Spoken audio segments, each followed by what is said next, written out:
Good morning and welcome to the Metadime channel. I am Vicki Helm and this is the Coffee Break Show.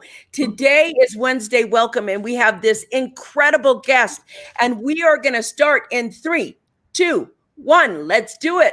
Okay, so this is a Coffee Break Show. I'm Vicki Helm. If you're new here and you've never been to the Coffee Break Show, welcome. We go live Monday through Friday, and we share tips, tools, techniques, inspiration, motivation, and we help create thrivability in the world. And through our broadcasts right now, we get the best of the best people on, and we help you have solutions that you've never thought before and never that are implementable now. And today, I have one of my favorite people on in the whole world. This is somebody who helps me thrive, and she is going to share with you today all kinds of things publishing. So if you're new, put your name down below so we can see you and you can participate in the conversation and you can say hello to people and you can be here. And so we have people like here just coming on board. Thank you for being on board. Put your name down there. If you are on YouTube and you're doing YouTube Live, welcome. I'm so glad you've joined us today. And hit that subscribe button, hit that notification button as we go live every single day. Now, I want to tell you a little bit about Linda, because Linda she is an innovator, one of the smartest women in publishing I know. I know this because she is my publisher. So look at this, publishing, not finishing. Yes, that's right. Go for it. Sean, this is going to be great. I want you guys to meet. I've taken you back. It used to be that I was very sporadic and I only would say, I'll introduce you to Linda if this is done, if this is etc. But today, it's so important to listen to what is happening in the world and how publishing can help people. I knew I had to have Linda on. So please help me welcome. Thank you. Please help me welcome Linda Stirling from the Publishing Circle. Thank you for being here, my friend. I'm so excited. I'm excited too. Being able to just see your face and share things with people that follow you, because I know only the best people are going to be part of your big team, because you include everybody. So I'm happy to be here, and there's so much to share too. So it's fun for me to kind of open the eyes and share what's new with a lot of people who are interested in publishing. Yeah, this is one of the greatest things ever. And what I like is, and we're going to probably do a little bit of the State of the Union of the publishing industry right now so that people understand it. But what I want to say is publishing is one of the best go-to places that you can do right now, one of the best things that you can have for yourself. And I love this. Just started writing, very excited about my project. These things are good. Now, the gatekeeper to the publisher is tough to get through, but today we're going to talk about why publishing should absolutely be in your life. And I'm wondering, Linda, can we just let's just start with the State of the Union of the industry of publishing. Why is it important? Why is it important for everyone to be a published author? Well, I want to address that. But one thing, because I know that we may not come back to that, is you talked about gatekeepers. So let's address that a little bit further. But with some publishers like me, there is no gatekeeper. That's right. And that's why you're here. Yeah, I'm easy to get to, and I look at everything. So back to, state of the industry. One of the things that's going on, and I like to kind of put things in two different baskets. There's big publishing, and then there's independent publishing, two different animals. So for big publishing right now, it's not looking very good. I just got information a couple of days ago from, it was Publishing Perspectives. And they said that 39 million books will not be published this year. Those are decisions from the big publishers that they tally. Yeah, pretty serious. And in the last month's statistics, book sales for big publishers were down 38%. Wow. So let me throw in another statistic that isn't, great for a lot of people to hear, in that Barnes and Noble, and of course, bookstores are closed right now, but Barnes and Noble has let their publishers know that they're only going to be paying a third of what they owe them. Wow. Third.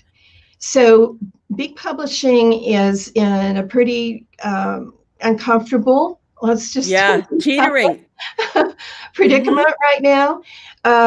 How that affects authors is a lot of authors who may have had their heart set on getting one of the big five publishers, that door is pretty much closed for you. They're going to be publishing those authors that they've had long-term success with. Yes. They're not going to be gambling on new authors.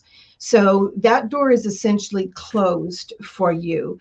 Wow. An exception might be, if you have 500,000 followers, yeah, they might look at you, but that's not most people. So those are the big changes with traditional publishing, and you can understand why too, because of their publishing model. So their model is just way different, It's and old and outdated. yeah, and as you know, Vicki, that was one of the reasons I started my company, is I wanted something totally different. But they have the huge expenses, including, they've got these big buildings in Manhattan that they have to pay for. They have huge staff, expensive, which those staffs have been pretty much laid off now.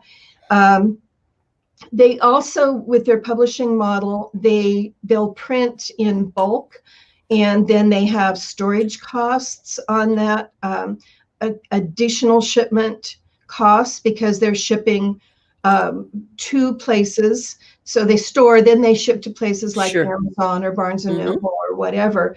So the model is just simply more expensive. And that's one reason they pay authors a whole lot less too.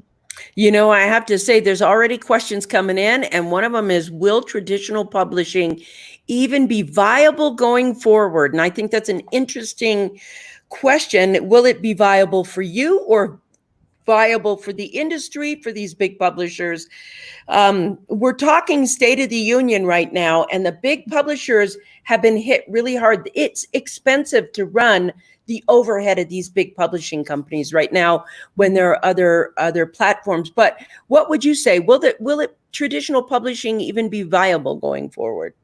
Well, they've been doing some things even before we had the last couple of months occur, and doing a lot of consolidation. So they're merging with each other.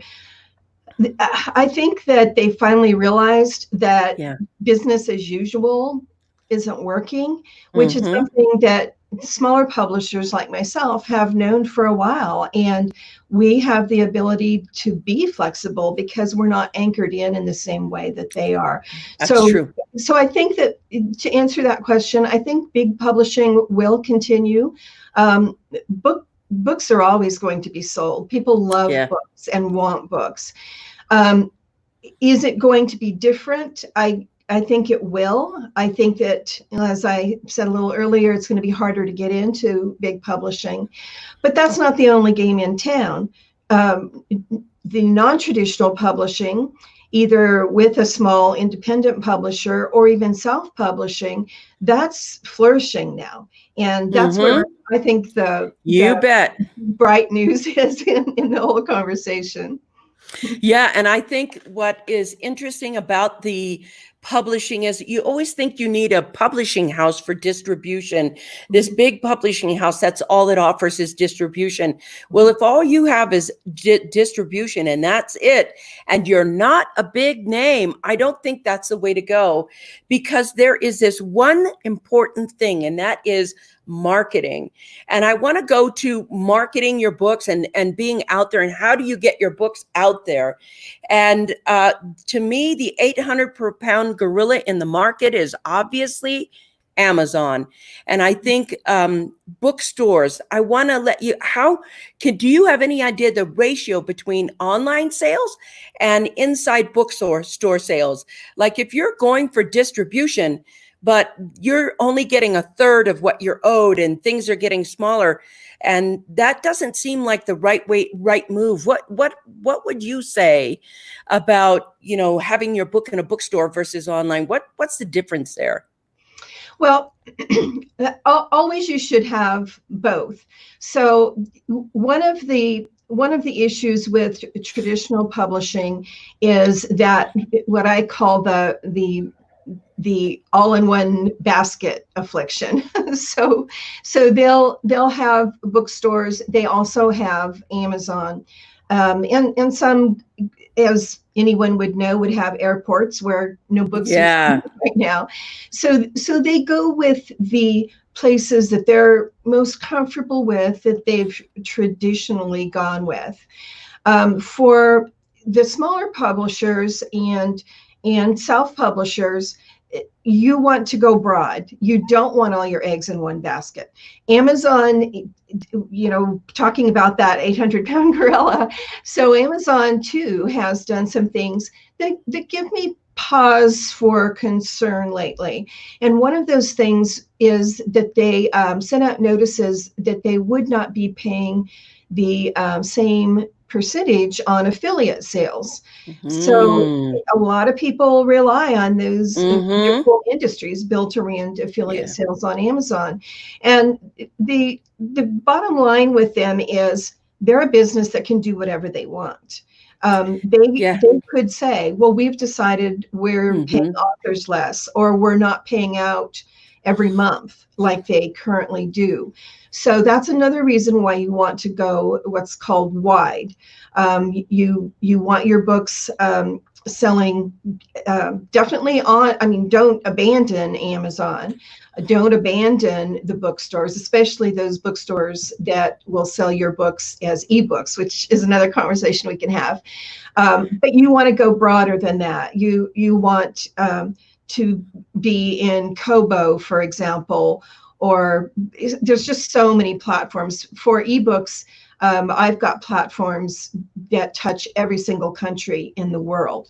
And now the print sales those doors have opened up too, because a lot of people still do like print, of course. And I do that shift. I love the feel, and I am one of those people, it doesn't matter what book I have, it's yellowed and marked up, and there's something about doing that I really enjoy as well. And we're looking at the industry right now, and I want to talk about marketing. I want to talk about marketing your book and how to get it out there.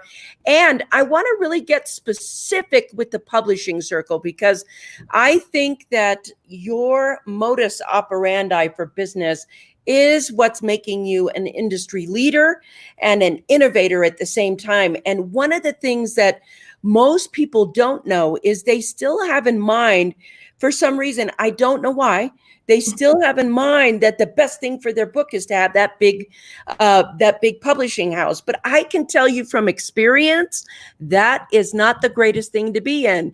And I will never, never, never do it again. And so could you tell us a little bit more about why you do what you do? How will you do what you do? And let everybody know about the circle. Okay. Well, as you well know, Vicki, you came to me because you'd been with some of those big publishers and had that firsthand experience of what didn't work. So one of the things that I think that is not clear to a lot of writers who are trying to get a publisher is exactly how publishers work. So the big publishers, they are going to require of any author that you present to them your marketing plan. Your marketing plan. They don't have a marketing plan for you. Their marketing that they do, with the exception of the really big names that have been selling, thousands and thousands of books, sometimes even a month for decades, their marketing plan is probably going to be that they put a little ad in Publishers Weekly, depending on how important they think you are. It might be a line ad that's a couple of sentences. Maybe they include you in the flyer that they send out or the email that they send out to libraries. And that's it, folks. So if you think that marketing is, you're going to hand your book over and suddenly the marketing is going to just be handled, that's not correct. That, maybe 20 years ago, maybe even, well, probably 15 years ago, but it just doesn't happen. You have to do the marketing.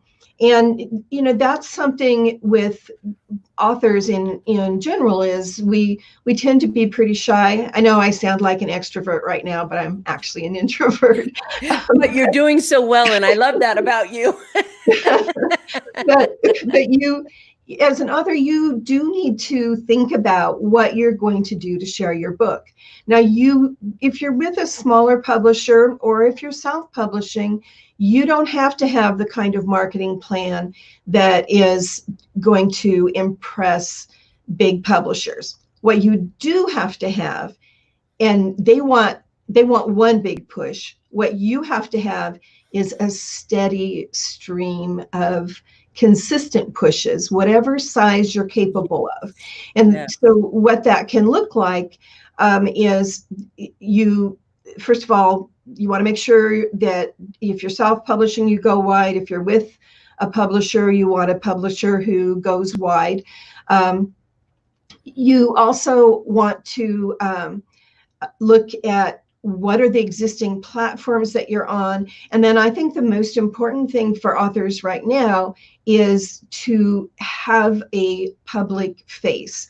So that doesn't mean that you just put up an image of your book. It means that you get tough on yourself and you do video, because people want to relate to people more than ever before. So if you just do that one thing so that you slowly build your connection, and if you don't know what to say, read your book. Go. Yeah, because that's what I hear a lot is, I don't know what I'd say. Why are people going to want to listen to me? They would listen to a story. So, maybe it's 5 minutes, and then the next day it's 5 minutes more, and you keep a list of, or a location rather, where people can go back and listen. And surprisingly, people who listen will also buy the print, ebooks, or audio. So you're not harming your sales by doing that. But people really want that personal connection. Now, the other thing is, we talk about marketing, and we lump marketing in with advertising. They're really distinctly different. So as you know, Vicki, one of the things that I do is I do the perpetual advertising with my model. Traditional publishers are not doing that, and most, in fact, I don't know of any actually indie publishers who are doing the ongoing marketing. I want to interrupt here because Linda is being shy around here. I've seen Linda get somebody to the bestseller list in 1 hour.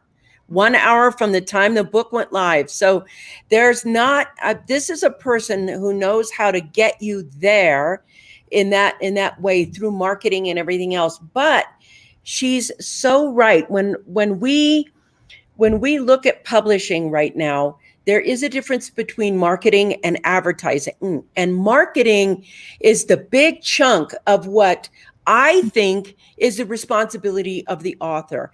It's like those days of having that book go out and then, this other agency just markets it until it hits that. That's like 1% of the people.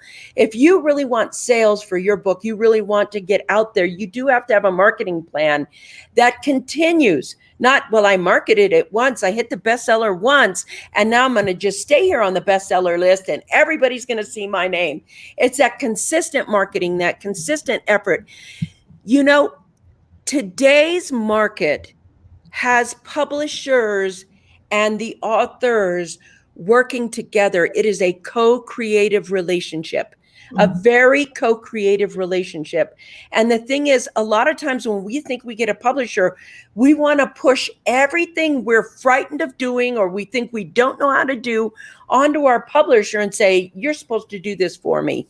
And in today's market, unless you're, Janet Yovanovitch, you're not going to get that kind of help because everyone builds their own platform. And she said something that was very interesting earlier about how we can begin to help ourselves achieve our goals in publishing. Super, super important. I want to pop over here. Everybody has been talking a mile a minute. Here, I want to go here. When you market your book, a long, consistent launch keeps the same as running.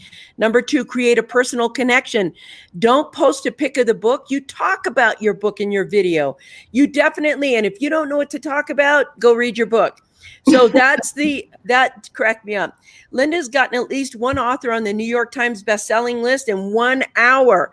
So we're looking at how this is great advice, may not have been intuitive. Thank you for capturing that. Yes, everything about publishing is so important right now. And I want to make sure that this is a co-creative process. It's no longer just here it is.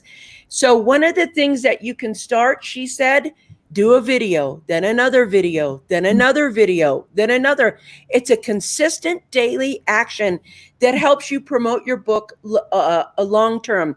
Let me ask you, Linda, do you actually would you suggest for authors that are new, how does this go? Because I know in the beginning, back in the day, so like, I think I wrote my first book in 1997 or whatever. And I had a traditional publisher back then as well. And when I wrote that first book, I did not build an audience first. I threw the book out and then I built an audience. And that was, to me, harder. Mm-hmm. And now I think, do I build the platform first and the audience first and then incorporate the book from that? Or what is your suggestion for somebody who's just starting out? Well, I want to address platform a little bit more and then talk about that suggestion. Mm-hmm. So platform consists of how many people you can send a direct email to. So it doesn't mean if you've got 5,000 on Facebook and 5,000 on LinkedIn. It has to be who you can directly email. So that's capturing those email addresses. Mm-hmm. So the system has to be set up for that. So with traditional publishing now, whether you're acquiring an agent or going, and you really can't go direct to the big publishers anymore, you're required to have a publishing platform of 100,000. So they'll start listening to you at that number. Wow. One of the things, it's like, if you why bother? It's like, why would you need them? Yeah. But the thing is, there's different ways to approach it, and I believe in taking it from where people are at. So writers come to me all the time who they don't even know what a platform is, much less how to build one. And I think that that's okay. I start with people where they're at. Their books are not going to take off as fast as someone who has a platform. I mean, that's just the real scoop. But you can build your platform as you go. You can build that too with more books. So I think that in my book, a little play there on books, Mm-hmm. but in my book, you start with where you're at and you build from there, whether you're building from ground zero or you're building from a stronger position. And Beautiful. because you're going to need to continue to build, your job is never done. And you just need to consistently work at getting people connected and engaged. That's beautiful. Do you hear that? Your job is never done. This is what I always say. If you have one book and you have two, Linda, I need to go over here. People are talking a mile a minute and they want to say hi. It looks like your business model will prosper during these times, Linda. You're already innovated and in a position for this new paradigm in publishing. You're a true entrepreneur, and that is a fact. She is. We're scratching the surface today. A steady stream of consistent publishes is Linda's there. So I want to go here. Wow, Robin, so true. I've learned a lot more about publishing in the last few years. Promotion is the hardest. We got Eileen over here. I'm so excited about this. I love teaching and speaking, and I'm hoping my project brings on more teaching opportunities. And so I want to say right now, look at this.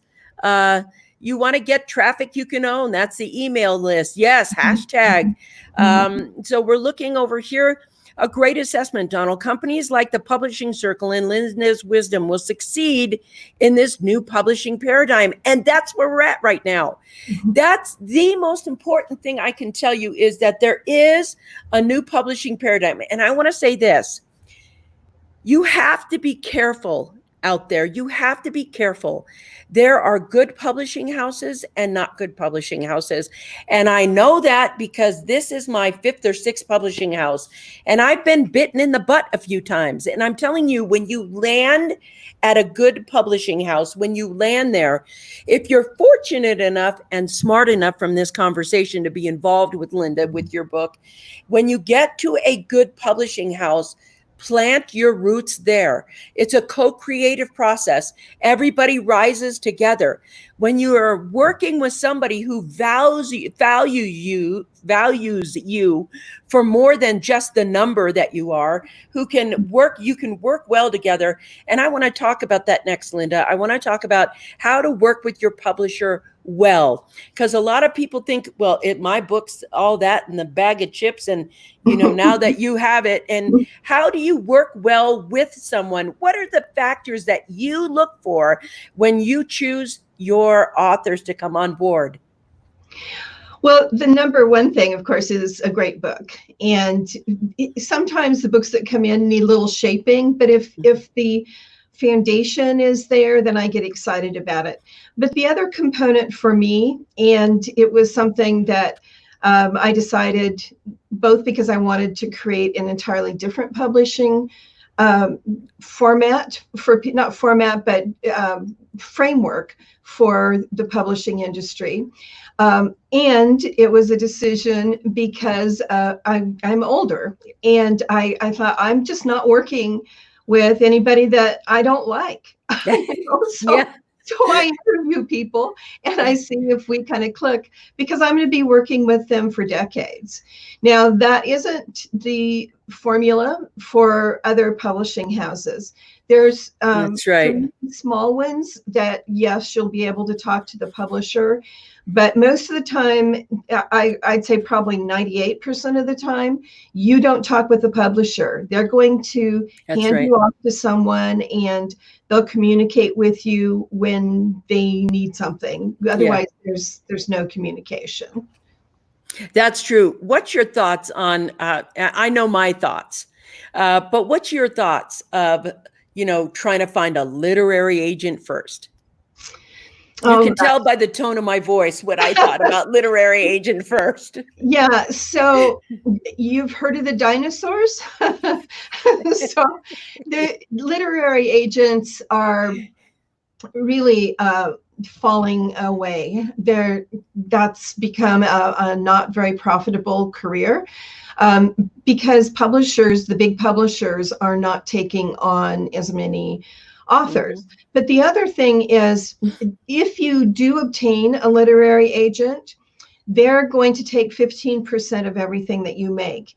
And yes, they may introduce you to a publisher, but they're really not doing anything else. So what I'm seeing with literary agents in general is they're moving away, and they're teaching, or they're doing something else. But the herd is thinning there. Now, you only need a literary agent with some of the big publishers.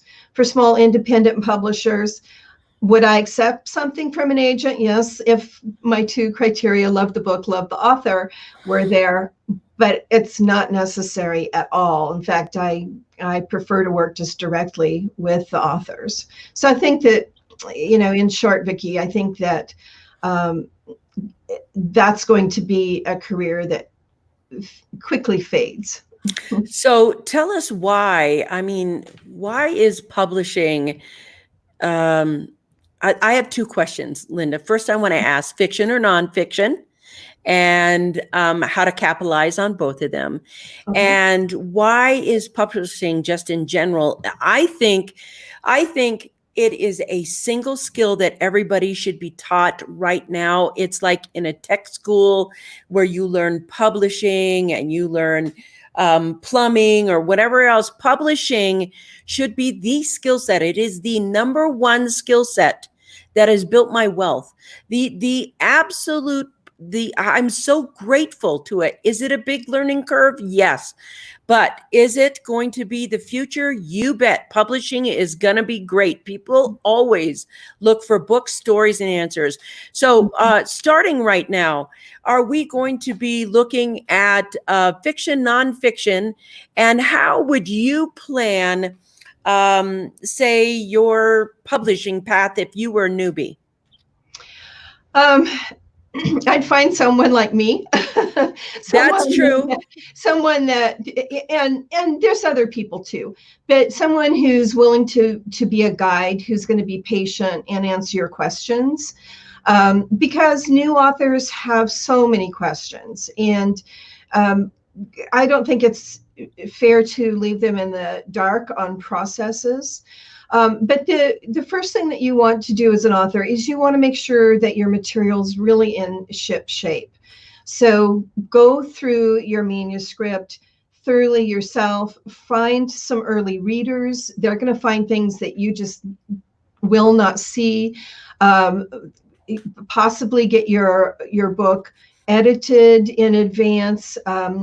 There's just a lot of things that you want to do to prep to be presenting your best possible manuscript. Then the next thing that you want to do is you want to find the kind of publisher that you feel comfortable with. Publishers are going to be connected to you for the lifetime of your book. Yes. And and let's come back to this about big publishers not publishing books, because I do want to touch on that, Vicki. But with any book, when a publisher takes it on, some publishers require that they have the copyright on the book. You want to run away from any of those deals. But if they have the publishing rights, regardless if they have the copyright or publishing rights, that lasts for the term of copyright. Now, the term of copyright of a book is the author's lifetime plus 70 years. Wow. So you kind of want to be with somebody that you like and is going to. That's like Big Daddy. Yeah. Yeah. So I would say that those are the two primary things. Great book, find someone that you're comfortable working with. Hey, do me a favor. Let's talk about maybe four things on a contract everybody should look for, and what it means to, look out for them. You mentioned when you were just talking earlier, anybody who wants to own the copyright, run away from them. So give us, like four things that we need to look for when looking at a contract. Okay. So one of the other things that I built my business on was I felt, because I'm an author too, and I felt that I wanted to have better royalty rates. I didn't feel like the traditional publishing model was a good one. Mm-hmm. Excuse me. So look for what your royalty rates are. Traditional publishers are going to, at the highest level, and they're probably not close to that right now, they'll do 10%. Yeah. I decided for my company, I wanted to do 25%. So actually, I do 25% to the author. I take 25%, and then I put 50% of every dollar that comes in back towards the advertising. That's So right. you want to know what your royalty rates are. You want to know that you maintain the copyright. Yes. You also want to know what other rights that you have. Maybe you want to be able to, when events get going again, and they will, you want to be able to sell books at events. Well, does the publisher make that possible for Yes. you, and make that reasonably profitable, so you're not Mm-hmm. just handling books and getting, a pittance of the sale of those books. Another one would be severability, frankly. So that Yes. brings us back into the situation with big publishers. Authors want to see if there's a severability clause. And there's ways around that, as you know, Vicki, because I helped you get out of a situation that wasn't appealing. So those would be some of the core things. And another thing is, what are they going to do to advertise your book? If they're not spelling that out, they're not going to be doing anything. Uh, Oh, there's Ken. Hey, I know Ken. Ken popped on, and I just wanted to say, hey, Ken, go Linda Stirling.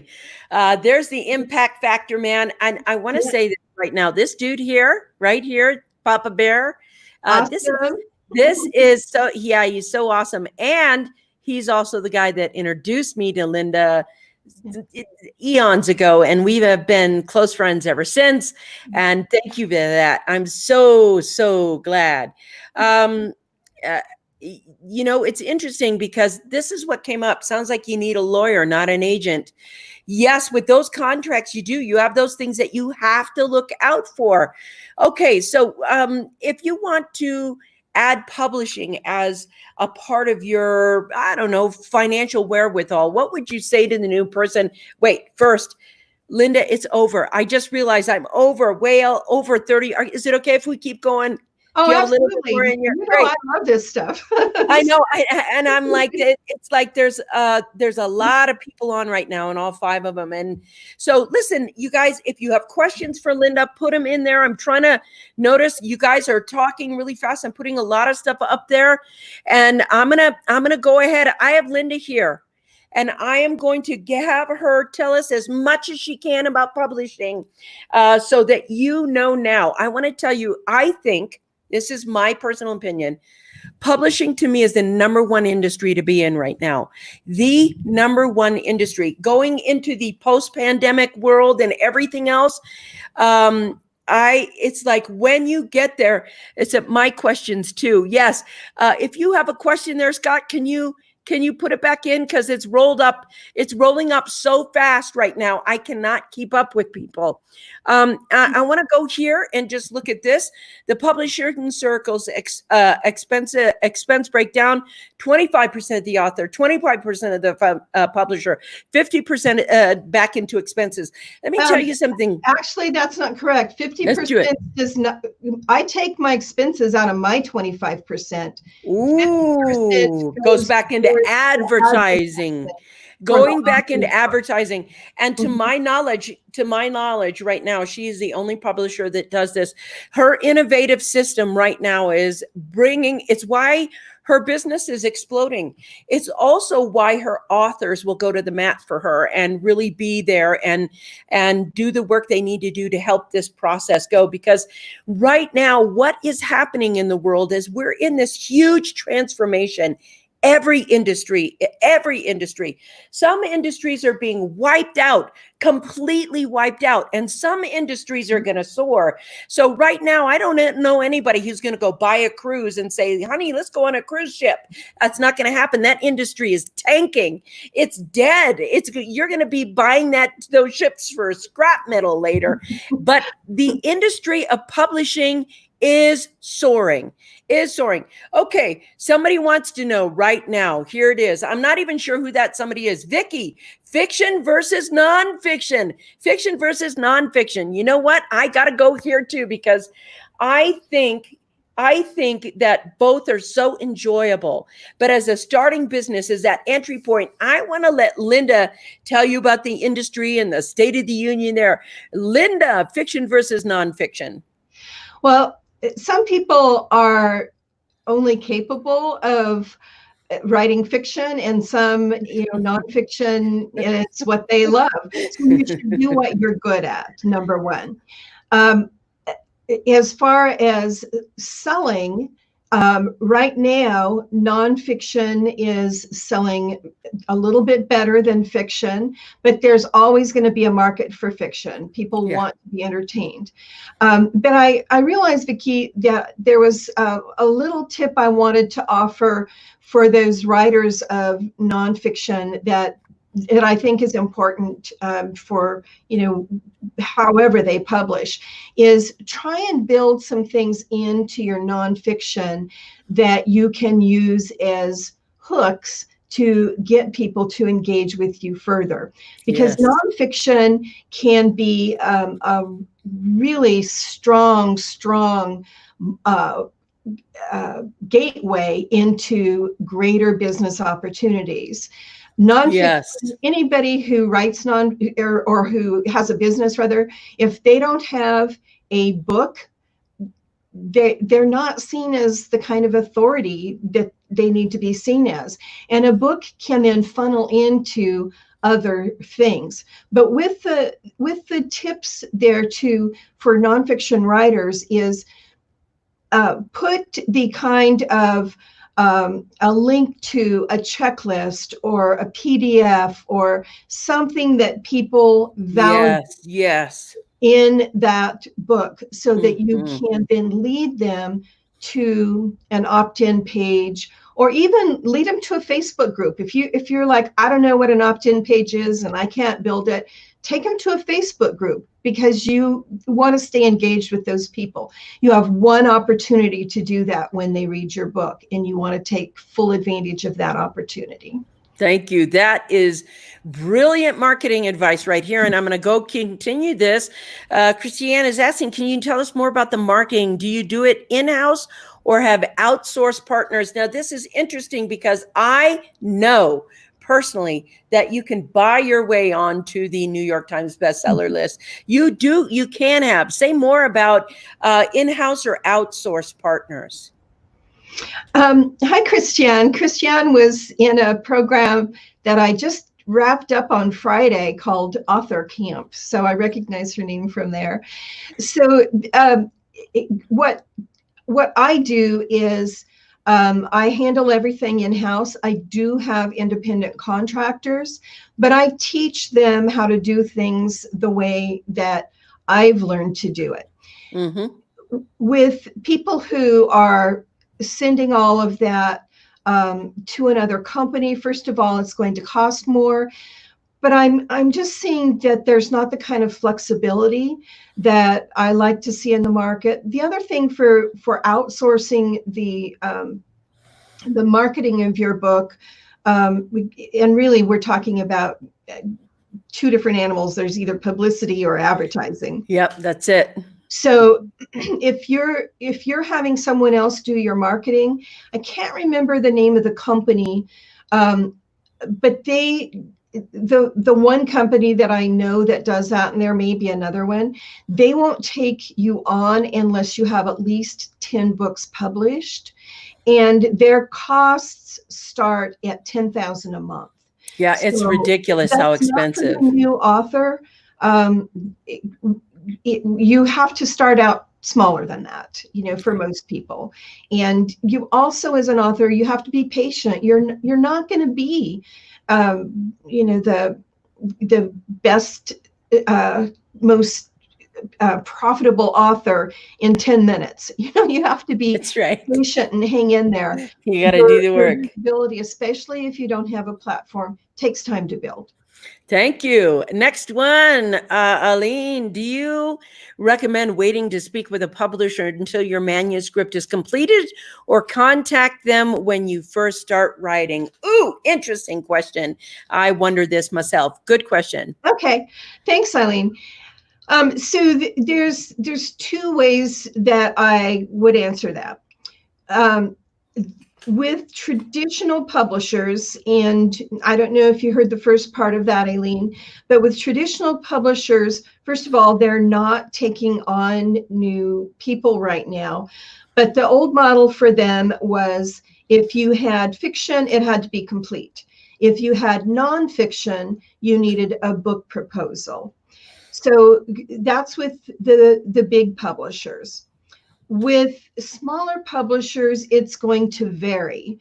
I've seen in my company, when I get a manuscript in, I'll look at it. The number one thing that I want for the book is I want it to be marketable. So I may send the author back to the drawing board with guidance. And I think that, that's a key factor too, is how much guidance can you get. With fiction, yes, you need to have your fiction done.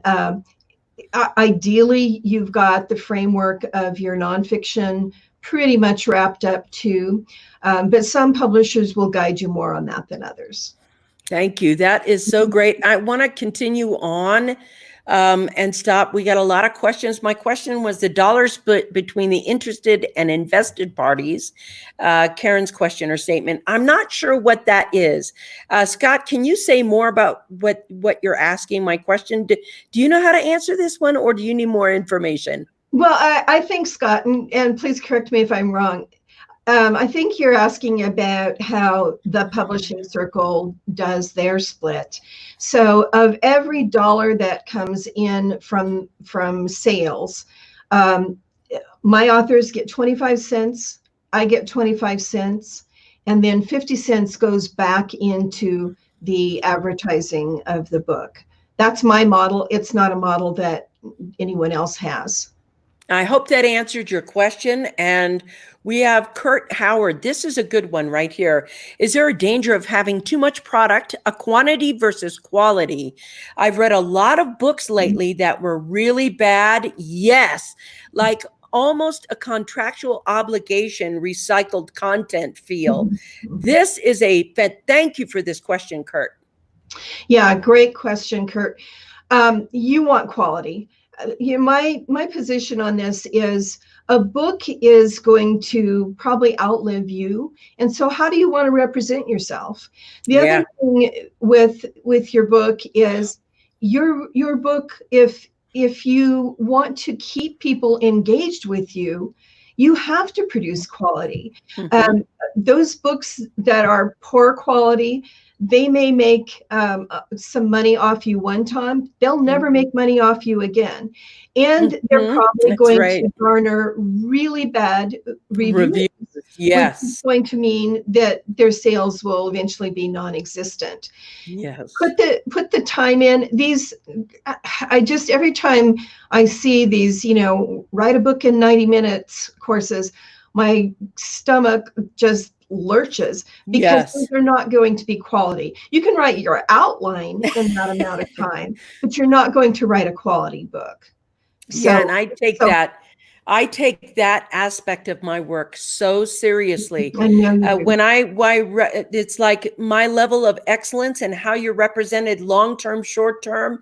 You can tell a book that has been done well, where somebody's actually put some thought into it. I think that's one of the most important things, a level of excellence in whatever you're writing.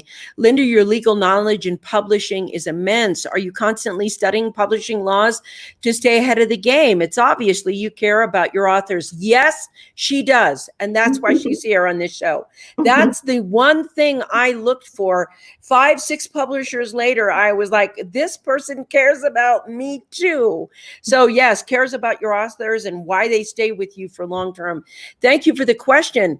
How long are you studying all this? How much time are you spending getting to know every single law change that happens in publishing? Well, first of all, thanks for the question and the nice comments too, Donald. I live and breathe publishing. I've been either selling my work or selling other people's work for, it's probably approaching, I think it's about 43 years. Yeah, didn't you even sell movie manuscripts at one time to the movie theaters? I mean, you're pitching them.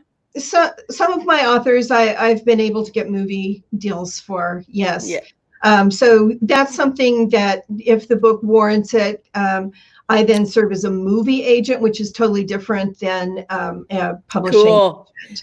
And movie agents still are needed to get their foot in the door there. But yeah, I've done that. But I just, from morning to night, and most of my weekends too, I'm living publishing because I really do love it. I think that's so cute and sweet. You know, when you're passionate about something and you want to make an industry work or you want to make a difference in the world, it's amazing how obsessed you get with that. That's so cool. That's so cool.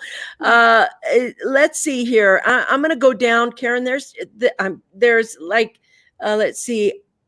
Let me go here. I understand I usually read the reviews to check out for content meeting expectations of the title. I like to read both 5-star and 1 and 2-star reviews. I look at the quantity of reviews. I also check in with friends. Who reads this? You know, what's interesting? I want to talk about the power of reviews and how you would help an author if you gave them advice. How would you set it up so that they got reviews? And if you're review bombed, what do you do when it's just a review bomb, not your book is a bomb? Well, when people read through reviews, you can see when there's a 1-star review and somebody's just pissy or pissy. They're review bombs. They're done purposely. Yeah, but you can also tell if there's a bunch of 1 or 2-star reviews and they say, you know, this book hasn't been edited. Often you'll see, I don't know how they got any 5-star reviews. They must have been, you know, all their family, something like that. Mm-hmm. And people pay attention to those. So, you know, again, that comes back to writing a quality book. If you write a quality book, you're going to have people come to your defense and talk about why you're wonderful. You don't have to do that. So always write quality. The other thing that I'll share with reviews, just for people who maybe haven't published yet, is you want to be prepared to help your publisher get those first initial reviews. Yes. A lot of the places where, as a publisher, I can advertise, they won't even take my ad money if there aren't at least 10 book reviews. And then having reviews doesn't stop with your first reviews. You need to be getting reviews on an consistent. Yeah.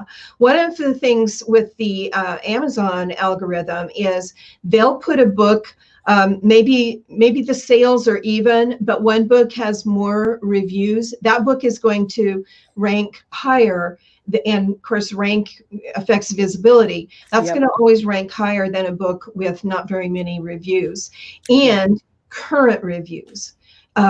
Having current reviews. If your reviews are 2 years old, I've talked with authors who couldn't figure out why their book wasn't selling, and I'd go to their page. I'd see they either didn't have more than a couple of reviews, or the reviews that they did have were 4, 5, 6 years old. You have to consistently work at getting more reviews, and you do that by continuing to engage with people and asking them to please leave reviews. Asking, big key there. Mm-hmm, mm-hmm. And you can make it easy for them to leave reviews too. There's a program that I use for all of my authors called Spiral Share. I think you can get a month free on that. And I'm not affiliated with them in any way, but they'll allow you to show images of your book. They have a direct link where you can leave your reviews on Amazon. So if you take the time to set something like that up and you send people there, it makes it easy for people. And you always want to make it easy. You can even do samples of what people could say in reviews, because sometimes people need some ideas. So that's a tool that can be used. But bottom line is reviews are never finished. You need to continue with those. And I'm talking about individuals, not like Publisher Weekly reviews. You're only going to get those bigger reviews once. You know, those are big. Somebody put the link right in there. There it is, Spiral Share. So I want to say this, we're heading at the top of the hour, and I have strung this out as much as I can. And I want to ask you, and I'm going to really put you out there because I know how good you are. And trust me, I have been in this industry for 20 years. It has fed me, clothed me, watered me, blessed me in so many ways. And I have worked with a lot of publishers, been through a lot. And she said earlier, Linda helped me get out of a situation. And I want to tell you, if you're going to be working with a publisher, she is the person to go to. Don't try to look out somewhere else, finding someone better. There isn't anyone better. How do they get involved with you, Linda? You can either participate on my Facebook, in my Facebook group. Just send a request to join that. That's at The Publishing Circle. I give a lot of free information there. Yes, she does. Or send me an email at linda@thepublishingcircle. And obviously, in case it wasn't clear, my website is The Publishing Circle. Are you accepting manuscripts right now? I am. Great. And I publish in multiple genres, which is kind of unusual for smaller publishers. They tend to go with, one genre and really stick with that.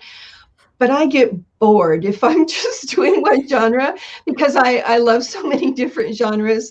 So I do multiple genres. Yes. And my point is this, you know that we curate our speakers and people who come on to the Smart Life Club. We are trying to create thrivability in the world. We only put people on this show that create thrivability in the world. We're very selective of who is here. We have the top industry experts come in and speak, and we actually have probably the top area where they're giving, and they are so gracious with their time and their knowledge. And again, you have seen that today was no exception. We got an insider's look into an industry that is exploding right now.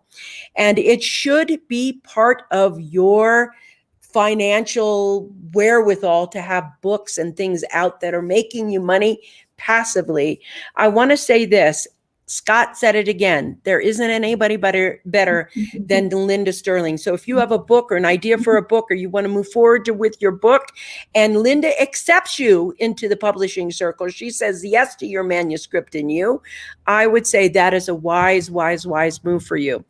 Linda? Well, and I would just say, Vicki, if a book isn't for me, I'm going to tell people why. Most publishers won't do that.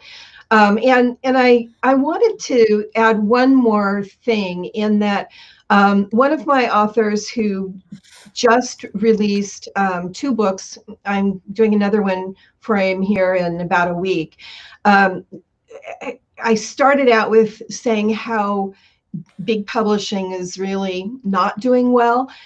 This author of mine said he had the best month last month that he's had in 14 years in business. And that's with his nonfiction books. And there you go. Nonfiction books, fiction books, nonfiction books. This to me has been so inspiring. You know, I love you to death, and I love that we're friends and colleagues as well. I absolutely enjoyed this. Listen, get involved with Linda. Go to her Facebook page, Linda Stirling, Stirling, on Facebook. Find her, especially if you're a new publisher. And I want to say thank you for sharing so much and being so generous with your knowledge. Thank you for telling young authors what things to look out for, so they don't go through what I went through or make the same mistakes I made that I had to be rescued from. Thank you for being so integrous in an industry that is fraught with unethical people out there doing unethical things. Thank you for joining us for the Coffee Break Show. Get in touch with Linda, be involved with her. Thank you for being here, everybody. Thank you for all your questions. You're still going. I know this could go another hour and everything else, but I'm going to tell you thank you at the end of the show. Mwah! Bye. I will see you guys later. Thank you, Linda, for being with us. Thank you. Bye, everybody.